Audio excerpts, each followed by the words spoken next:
Hi, my name's Donald, and I'm a Skylander addict.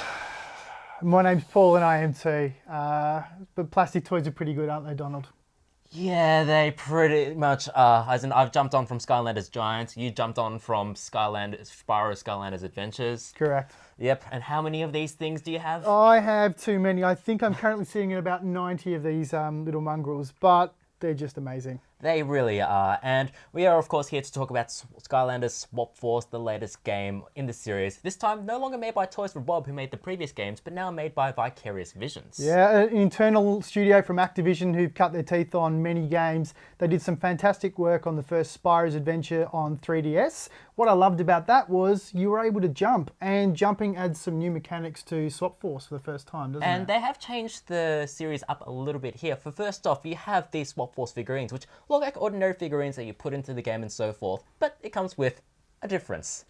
They come in top halves and bottom halves, which you can then use to swap your Skylanders and change their abilities, change their maneuverability or their attacks. And there's attack buttons mapped to the top and bottom like normal Skylanders, but the ability to level up the top or bottom just provides additional variety. Yeah, it allows you to approach the various combat scenes with a different level of strategy even. And including the platforming, there's still a lot of that dungeoneering, that real gauntlet kind of gameplay that really draws me to Skylanders, where it's got the real world collectability, but also the upgrades and modifications to your characters in game. But Vicarious have also done a fair bit to the game itself. As for one, they've given it a new engine, and it just shines now. Incredibly As in the pretty, previous yeah. games, they looked like, if I wanted to be mean, they looked like a nice PlayStation 2 or Xbox game. These games look like current generation games for sure. Agreed, yeah. And the art style just helps them pop, doesn't it? It's incredibly pretty. It's got that old rare sensibility, the old Conker's Bad Fur Day,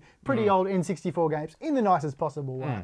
And they also have changed the platforming a little bit in that you can now jump for the first time in the series. But personally, even though you could jump, the platforming still feels flat. No, I completely disagree. I think it's incredibly well done, given the fact that it's still got a fixed camera. They're playing to a younger audience. They're playing to slightly older children as well, Donald. That's my problem with Swap Force ultimately, is that it no longer has that sort of wink to the grown-ups like Giants has. And that game started in a literal toy store. Yet none of that smarmy charm in Swap Force. It's delivered completely straight. Agreed. No Ikaruga levels, no dubstep boss battles. They're digging a lot further into the concept and the world of the Skylanders, and I applaud them for that. Going to this new area of Cloudbreak Islands, introducing some new characters, but most importantly, Patrick Warburton returns as Flynn, and he's phenomenal. As in, the game still exudes charm from that level, but ultimately, Vicarious Visions with Skylanders Swap Force has proven that they can make a Skylanders game.